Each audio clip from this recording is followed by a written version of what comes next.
Like most other countries, Mexico is under assault by the three trends that will make up the New World: shifting trade patterns, inverting demographics, and spasming energy patterns. In Mexico's case, the resultant changes are almost completely positive, but there is still a dark side, and it will not be contained within Mexico's borders. Mexican geography is wretched. From an economic and political point of view, the country is far more fractured than even what the Canadians have had to contend with. Mexico has no navigable rivers whatsoever. Much of its territory is fully tropical or hard desert. Worse, nearly all of Mexico, whether temperate, jungle, or desert, is mountainous as well.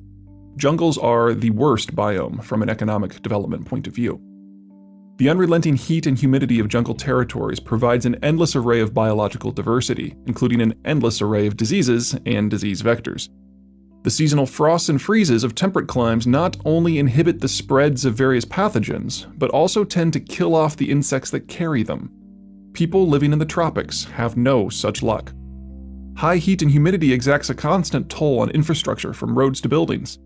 Maintenance costs tend toward the extreme because builders must choose between having to replace everything more often or using different and more expensive materials in construction. Then there is the simple fact that the basic technologies of modern road building, the use of heavy machinery and the drying of concrete, are rather hard to manage in a downpour. Asphalt softens on a hot day, and the tropics have hot to spare. Tropical soils are very thin and shallow, only retaining their fertility when they are part of a natural biome.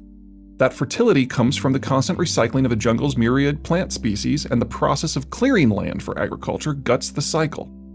Former jungles and rainforest lands, therefore, require constant fertilization to maintain agricultural production, even for tropical crops like bananas and yams.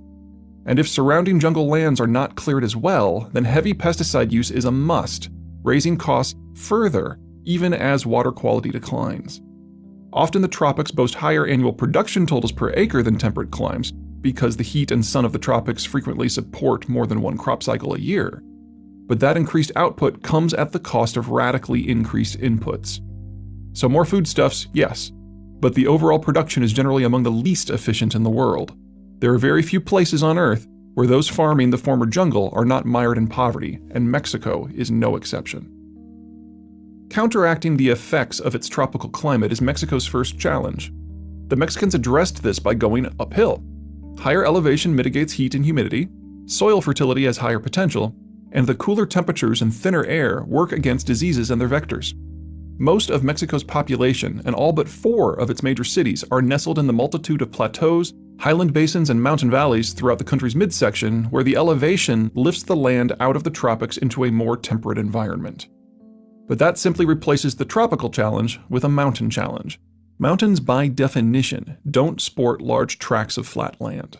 There is no Mexican equivalent of the American Midwest that has the ability to generate scads of capital or support massive populations. Unlike other locations in North America, not one Mexican urban region has a hinterland. Chicago and St. Louis have the entire Midwest, New York City the Hudson Valley and Long Island, Orlando all of Central Florida, and the cities of the coastal southeast can draw upon the Piedmont. But when one leaves Mexico's highland valleys, one either hits deserts or jungles or mountains, or more likely, mountainous desert or mountainous jungle. Each mountain valley is limited in size and is more or less on its own. Any infrastructure that benefits one region cannot be extended to synergize with another. It must be rebuilt in each and every region without contributing to a greater whole. Mexico isn't split into 5 sections like Canada, but instead dozens, most of which cannot independently generate meaningful economies of scale. By far, Mexico's largest highland enclave is the greater Mexico City metropolitan area, home to 1 in 5 Mexicans and built on landfill. It isn't so much a good location as it is the best that the Mexican geography has on offer. Beyond Mexico City, only 10 Mexican metro areas pass the 1 million mark, break 5 million. The United States has 10. The economies of scale, abundant capital, and ease of development that the Americans take for granted and that make industrialization possible are all absent in Mexico. Transport, always the difficulty of the human condition, is more onerous in mountains than in any other terrain. Sharp elevation changes generate swift currents, meaning that not one of Mexico's rivers is navigable, naturally or otherwise. The Mexico core region of Mexico City sits at an elevation of about 8,000 feet, despite being only 200 miles inland. In comparison, Minneapolis sits at only 1/10 the elevation despite being 7 times the distance inland. Even when Mexico's disassociated regions manage to construct some local infrastructure, links between those regions require tackling topographic verticality that is painfully daunting not just to build but also to operate. Organic consumption growth is nearly impossible because what little capital there is must be dedicated to infrastructure. But even then, basic internal distribution is nearly impossible because of the extreme operating costs. It is a recipe for disconnected poverty and fractured, ineffectual government. Such difficult terrain skews what development that can happen into decidedly inegalitarian directions. In Mexico, the only people who can make a serious go are those who already have capital to spare. Those who could afford to build the expensive road and rail necessary to link a middling patch of useful land to the coast. Those who could afford to pay workers for months or even years to clear and fertilize land so that it might one day support crops. Most Mexican territory requires irrigation, further increasing the gap between those with capital and those without. Even the climate works against economic liberty.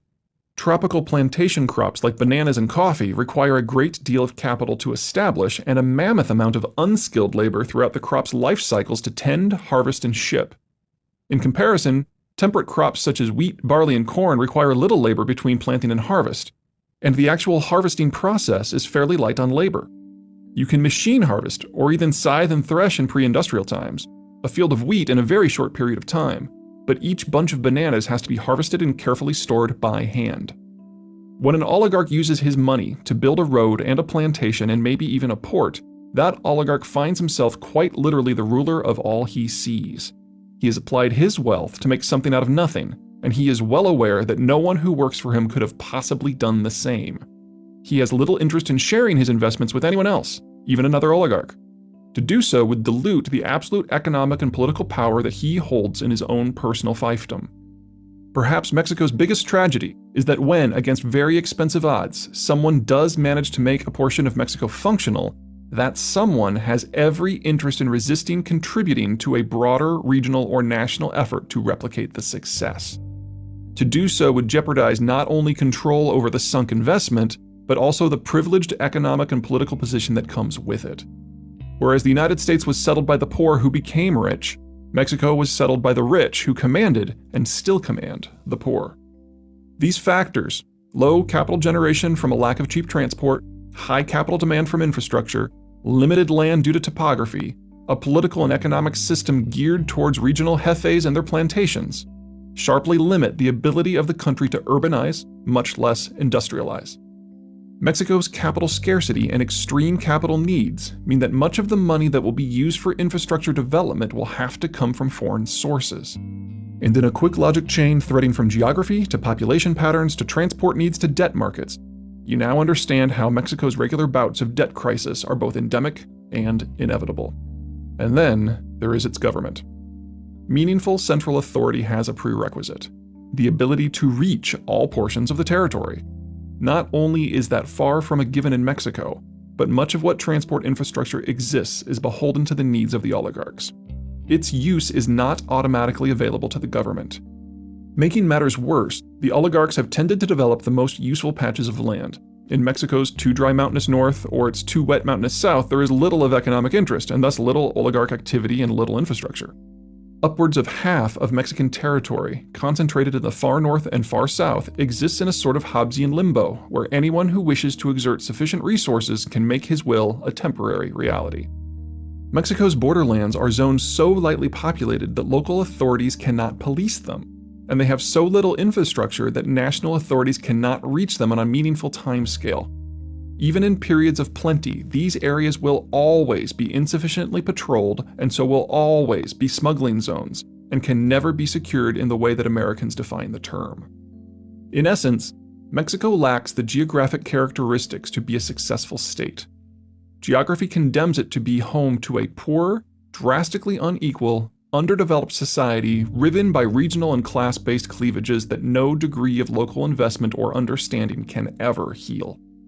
The only other significant country in the world that was dealt as bad a geographic hand as Mexico is perhaps Afghanistan.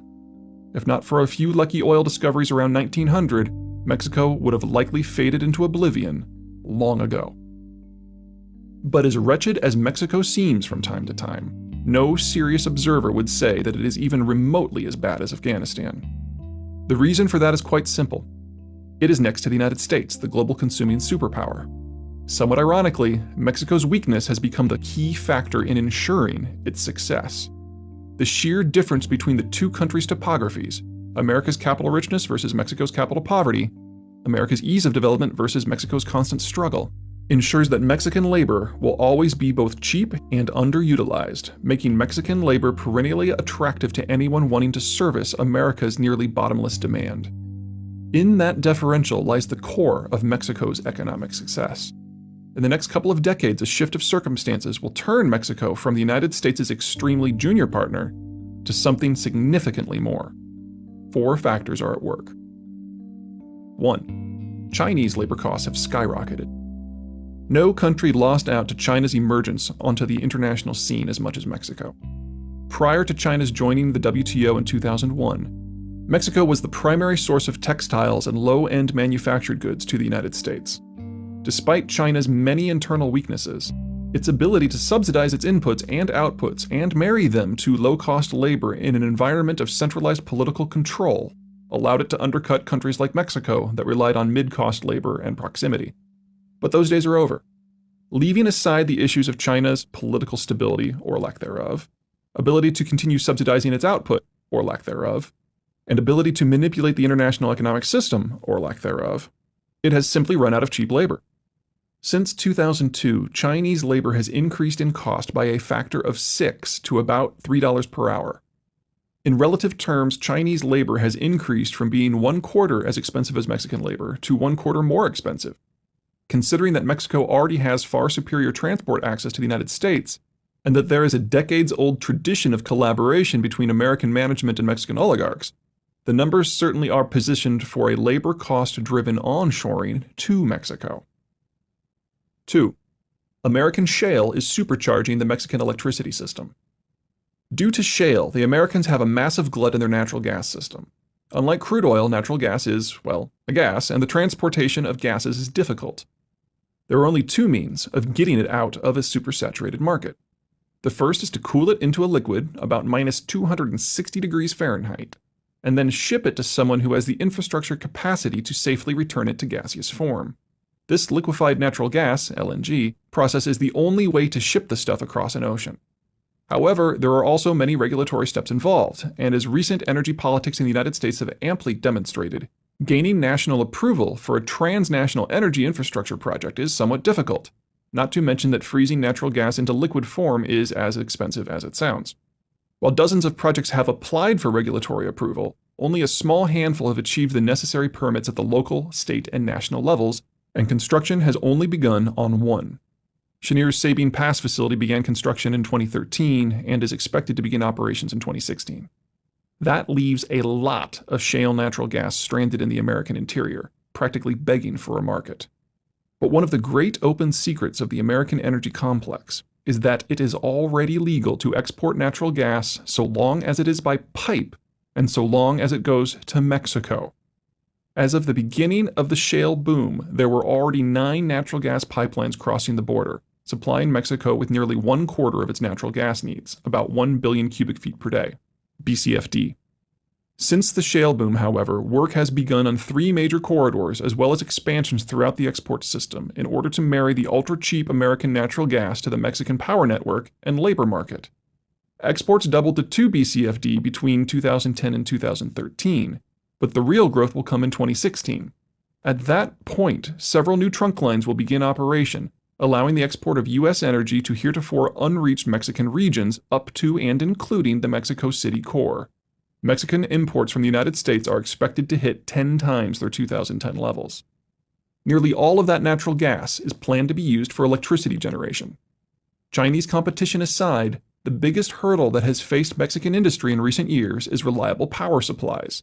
The surge in shale gas into Mexico has already greatly mitigated that problem, and within a very few short years, Mexico's chronic rolling power outages will be a thing of the past. For manufacturers, whether Mexican or American, that removes one of Mexico's chronic limitations on industrial development. 3.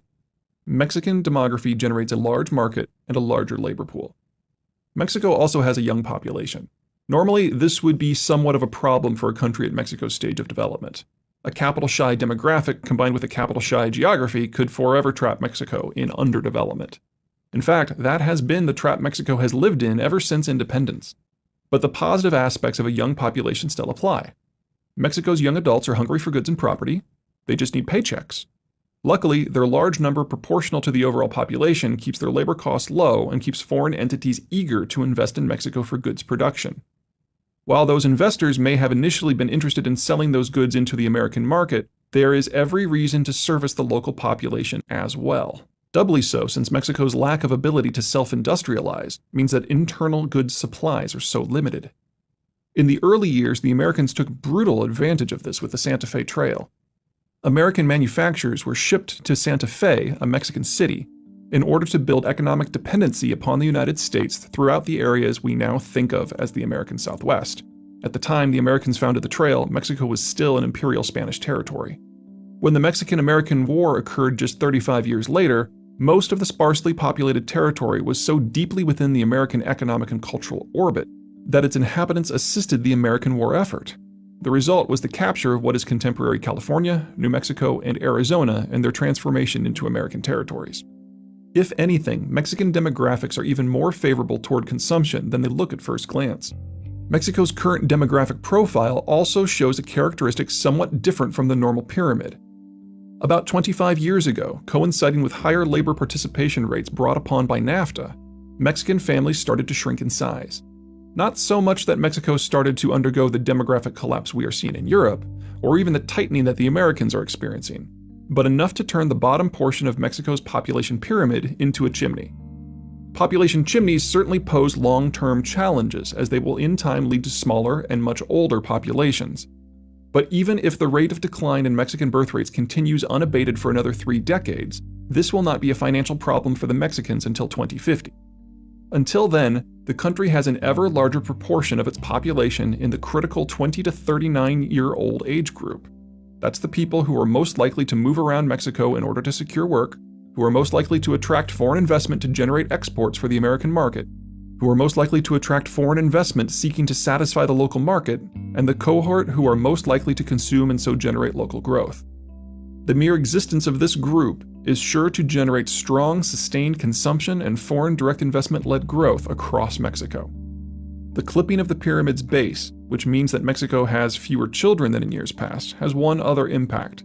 It means that Mexico's young adults have greater amounts of disposable income. They are not raising as many kids, freeing up Mexico's young adults to spend just like the Europeans did during the 1990s and 2000s.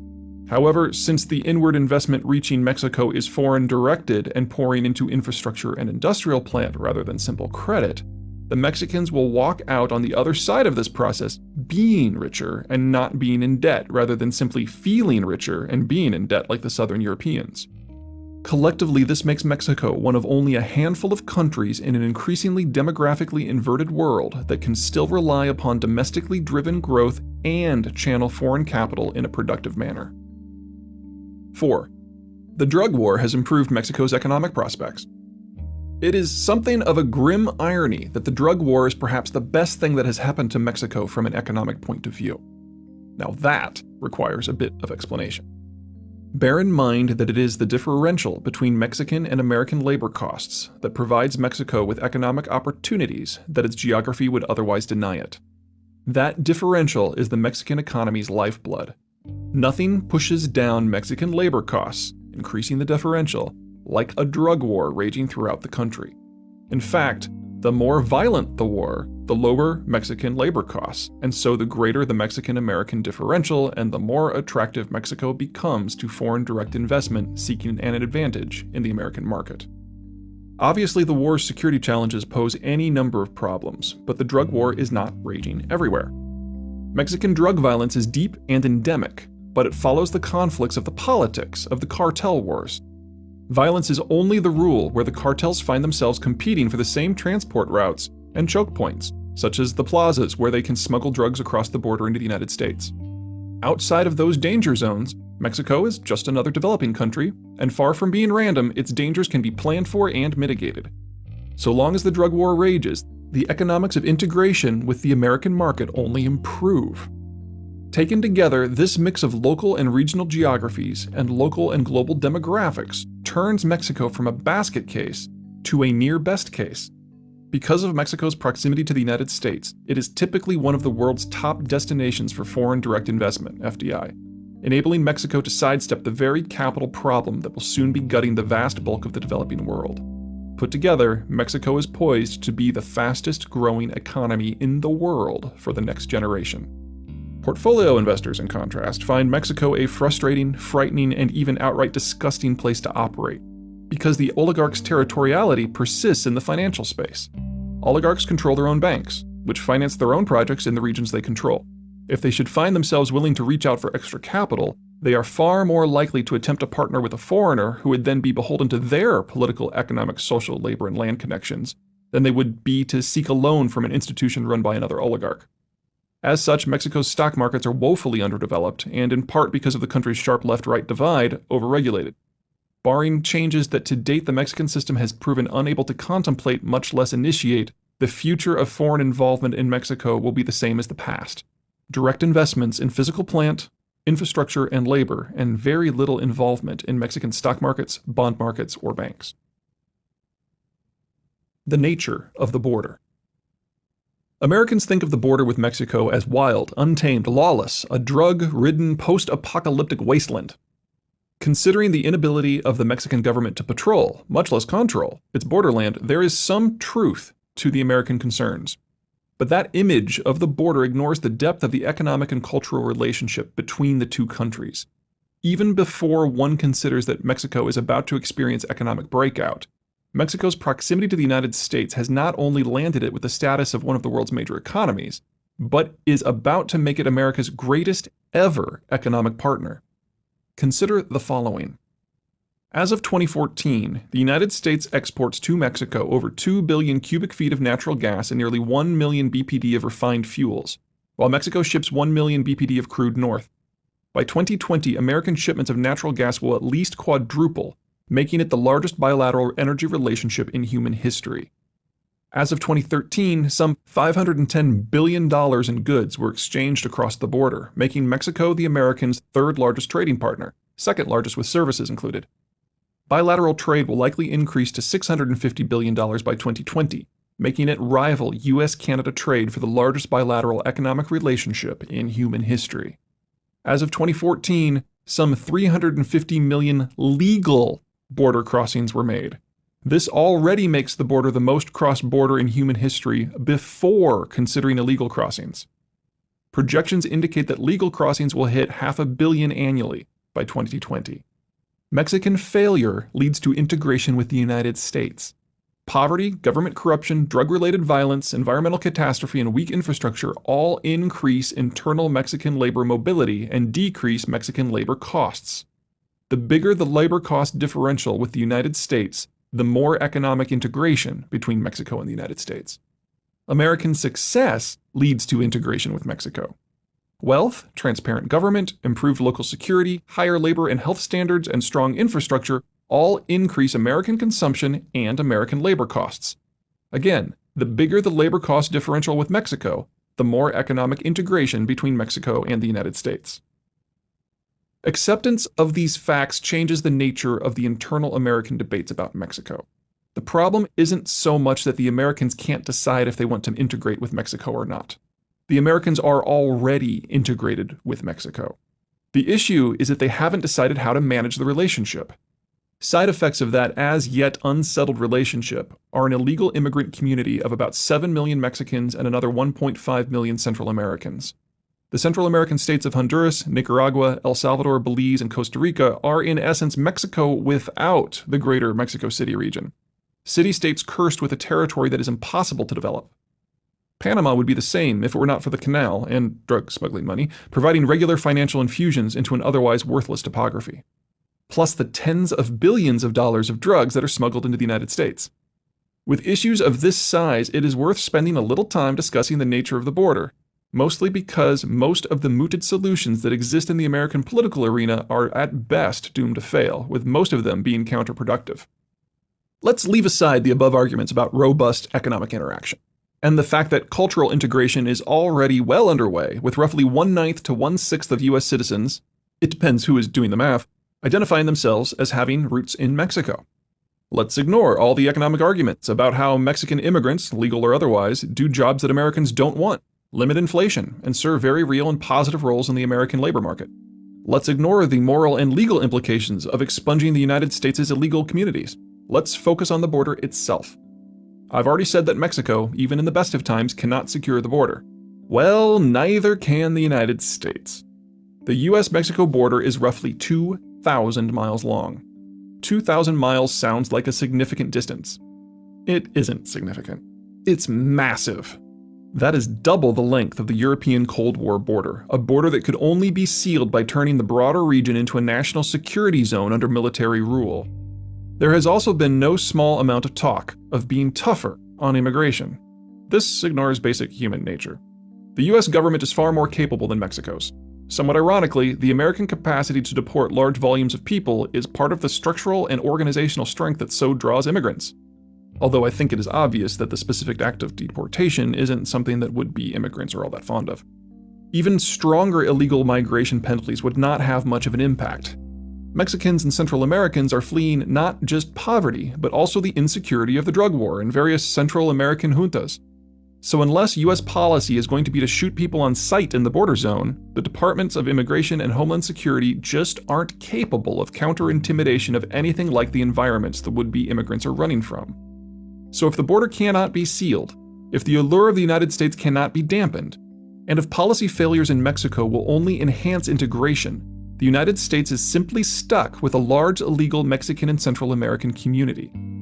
Considering the lack of viable options in American public discourse, what does the presence of 8.5 million illegal Hispanic immigrants mean?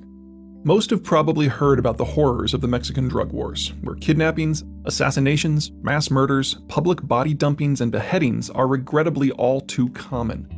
What is less understood is the link between illegal narcotics and illegal immigration. Because illegal immigrants are undocumented, they have difficulty gaining access to the basic pieces of modern society, including identification such as driver's licenses and financial access such as bank accounts. That has a far more damning impact than it may seem at first blush. With limited access to the banking system, illegals operate in the cash economy. They are far more likely to have significant quantities of cash on their person or in their home at any given time. Since illegals fear being discovered and deported, they often do not contact law enforcement when such inevitable attacks happen. In the modern age of credit cards and PayPal, that makes illegals a far more lucrative target for robbers and muggers than even rich Caucasians. There is a term for areas where people who live outside of normal social support networks exist: ghettos. Unique among American immigrant communities, Mexican and Central American illegals live in ghettos. This would be a serious social problem in need of addressing under any circumstance, but new circumstances have pushed it from the serious to the critical. The drug war of 2014 is considerably different from the drug war of the 20th century. Moving products is cheaper by water, regardless of whether the product is legal or not. As such, most interstate trade in illegal narcotics, just like interstate trade in any other product, originally traveled by water. In the United States, this made the port city of Miami the premier entry point for illegal narcotics. Small fleets of vessels would swarm from Colombia and Venezuela to Miami, and from there the drugs would percolate throughout the country. The 1980s hit TV show Miami Vice wasn't just a gripping drama, but was a little bit of geopolitics distilled into televised form.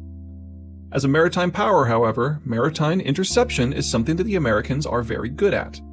Once the Americans figured out what to look for, they were able to improve everything from port security to Coast Guard patrols, sharply limiting maritime and airborne shipments first into Miami, then all of Florida, and in time all coastal approaches. By the year 2000, maritime smuggling routes may not have been severed, but they had become so fraught with danger that they were no longer viable methods for transporting the bulk of the illicit narcotics the Americans so craved. As of 2014, Miami is still a major point of entry for South American cocaine.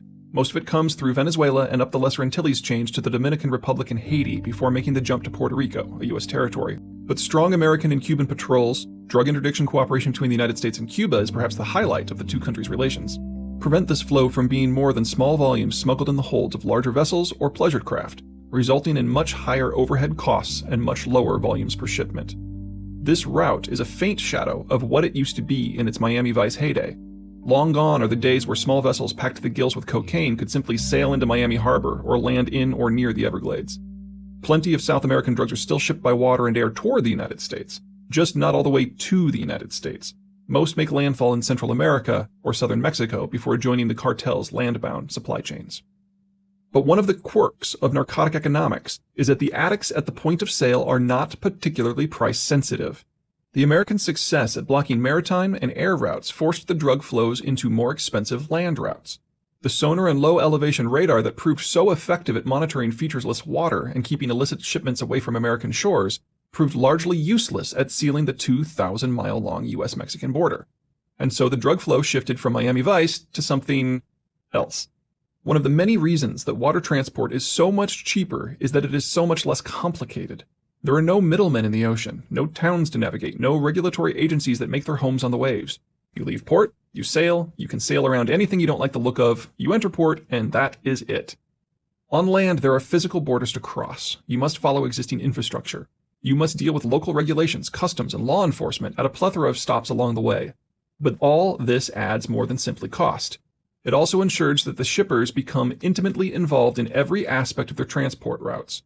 And should shippers using two different routes find themselves operating at the same bottleneck, say a mountain valley where their routes merge or an international border crossing, competition erupts.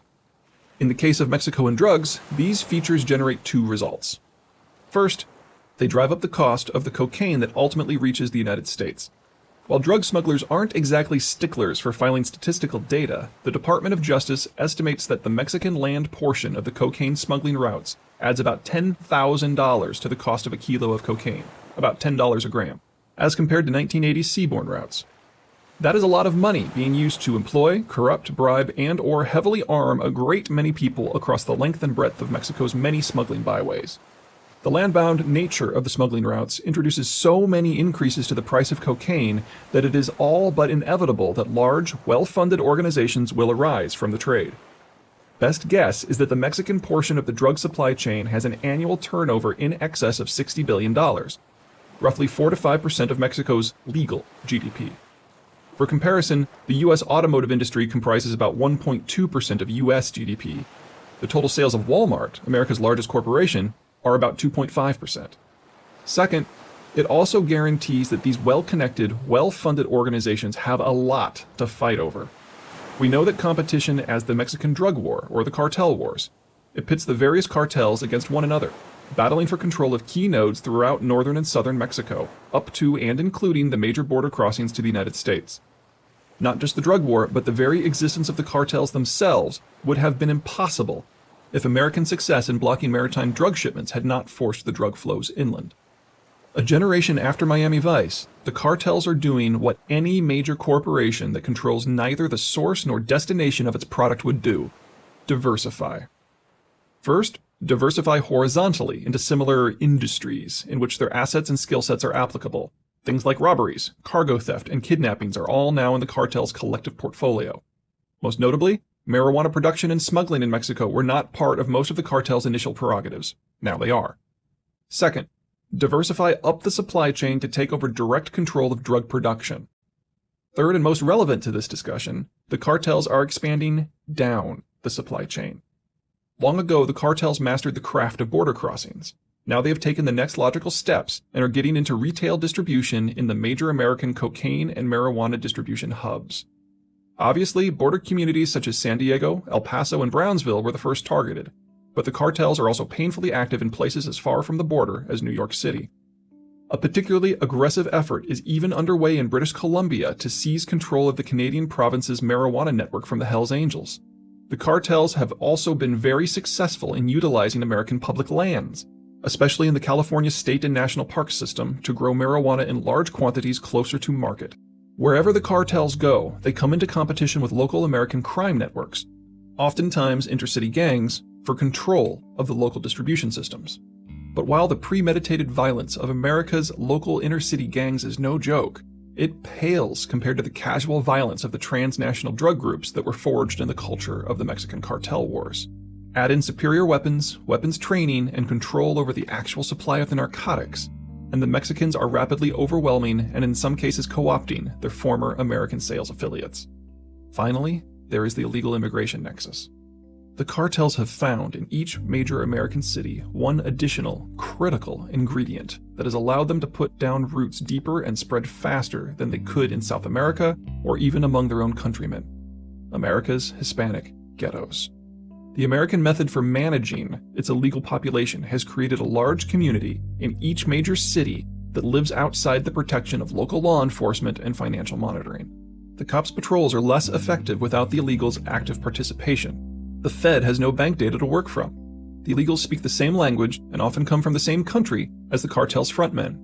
It is a community setup that is perfect for the cartels to recruit from and ultimately control.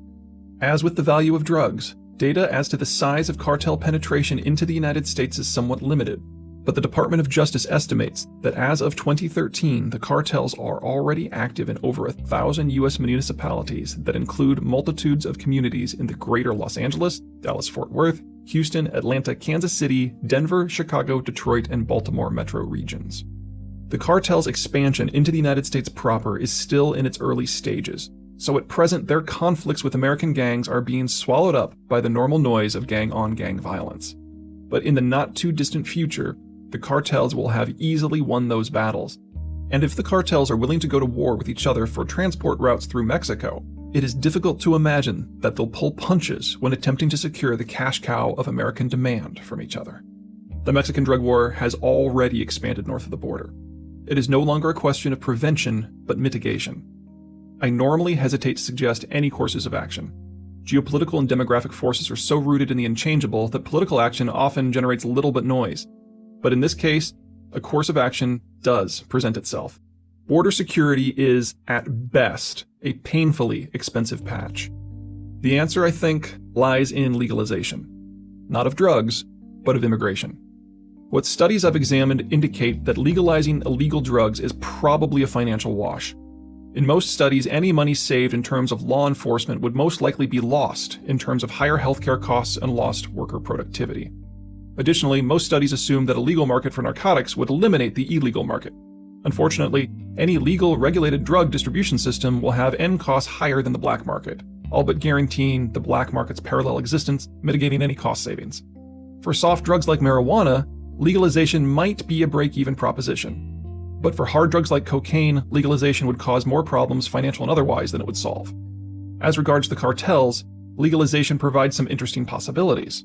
They battle each other over supplies and transport routes, and a legal supply and transport system is simply another source of competition to be addressed with their normal, brutal skill set. Colorado's and Washington's experiments with legalizing marijuana mean that they have volunteered to be case studies in a way I seriously doubt they have contemplated. Opening of the border with the issuance of worker and travel permits would with the speed of a printer transform America's Hispanic ghettos into areas where people have legitimate identification and store their money in banks. Cooperation with police would no longer be perceived as a sharp negative, and the Federal Reserve's anti-money laundering tools would suddenly have data to work with. Most of all, the cartels would lose their fertile rest and recruitment grounds north of the border. Legalization wouldn't solve everything, but it is the single biggest step that the United States could take. Should the Americans, however, choose to leave the border and the ghettos as is, they face the dawn of the most horrible conflict they have ever fought. Unlike Vietnam or Iraq, the next chapter of the drug war will be fought at home. More than China, more than Russia, more than Iran, it is expansion of the Mexican drug war to all of North America that is emerging as the single greatest geopolitical threat to the American way of life.